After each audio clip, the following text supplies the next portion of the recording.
Halo guys, apa kabar?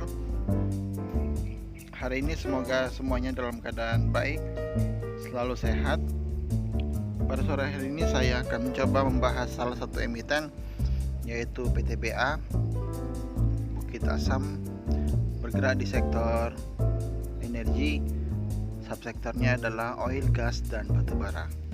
Perusahaan ini listing pada tanggal 23 Desember tahun 2002 dengan nilai nominal 100 dan harga IPO-nya 575.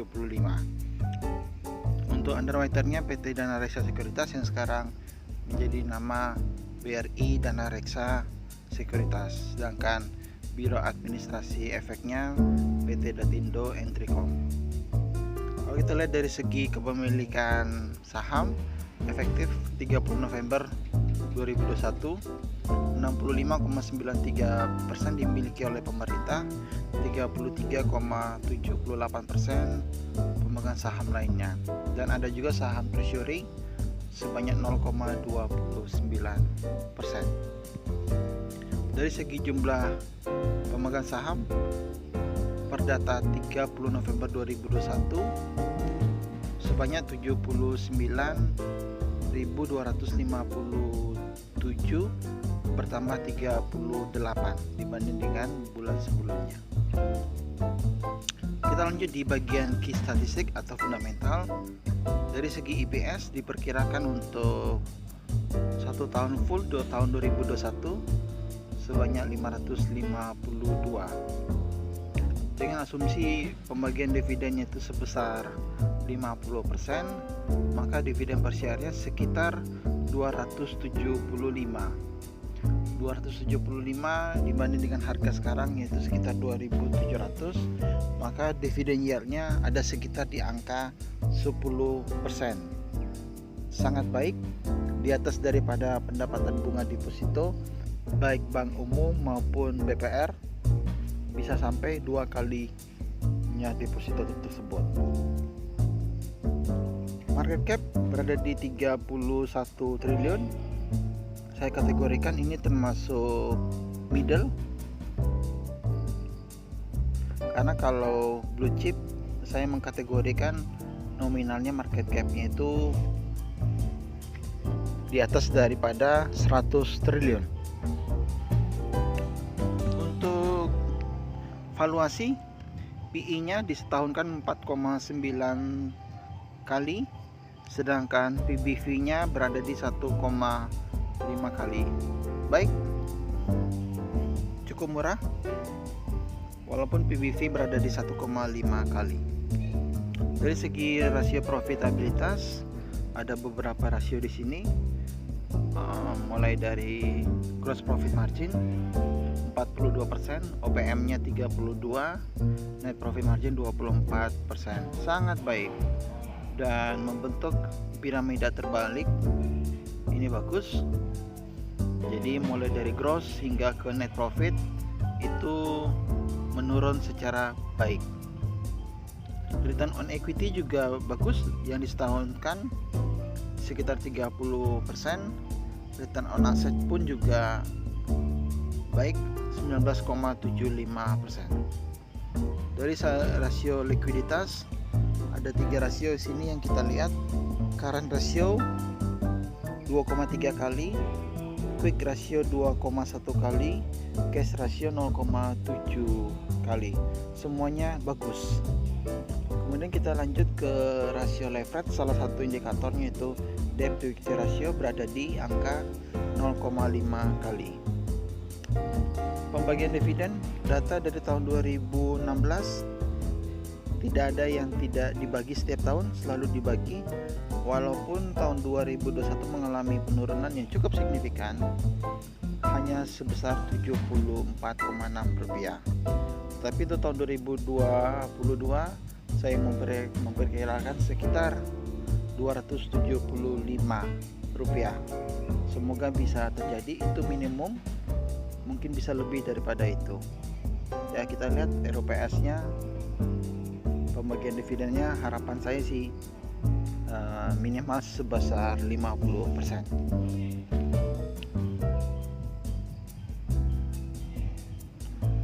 Kita lanjut untuk price performance.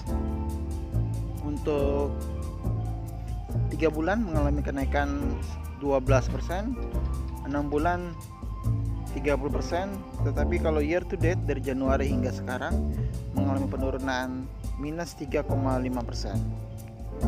Harga tertinggi data 5 tahun berada di angka Rp5.023 per lembar saham. Kita lanjut foreign flow-nya. Untuk 1 minggu asing net sell all market 47 miliar. 1 bulan juga all market asing net sell 117 miliar. Tetapi mulai dari data 3 bulan, 6 bulan, year to date, setahun, semuanya asing masih net buy di all market. Cukup masih banyak, sekitar 500-an miliar.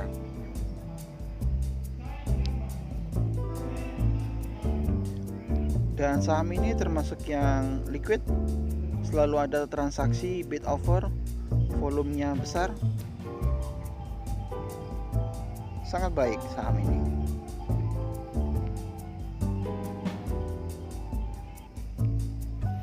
Kita lanjut di bagian untuk PE, standar deviasi bandnya.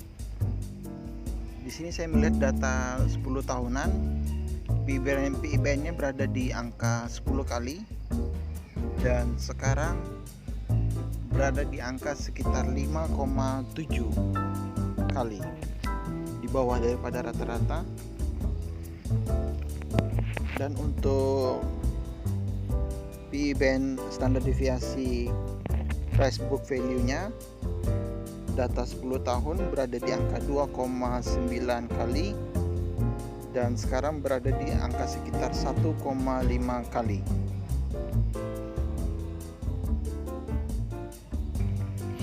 Kita lanjut untuk di analisa teknikal, yaitu grafik. PTBA tertinggi di angka 5.025, highestnya sekitar di tahun 2019, dan sekarang harganya di 2710. Jadi kurang lebih masih ada potensi kenaikan. Dan untuk jangka pendeknya saya melihat di sini memiliki target di angka sekitar 3.000 hingga 3.200. Supportnya berada di angka sekitar 2.500. Saham ini masih berada di atas moving average 200 dan 100. Jadi supportnya di angka sekitar 2.500, support kedua di 2.400. Kesimpulan dari saya, PTBA ini saham bagus. Jadi saya memperkirakan untuk target price-nya bisa mencapai multi bagger 1 kali. Ya paling enggak target highest-nya di sampai untuk harga sekitar 5.000. Itu harapan saya. Jadi teman-teman kalau ada menemukan hal negatif dari PTBA, bisa chat di kolom chat yang tersedia. Nanti kita komunikasi lebih lanjut, kita akan bedah lebih detail. So yang saya bahas pada sore hari ini bukan untuk mengajak membeli atau menjual. Ingat selalu teman-teman, disclaimer on, risiko berada di tangan masing-masing. Karena investasi saham itu ada risikonya. Jadi silakan teman-teman mempertimbangkan sendiri. Selalu mengambil keputusan secara bijak.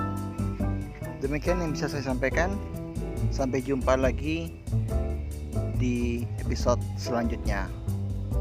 Bye.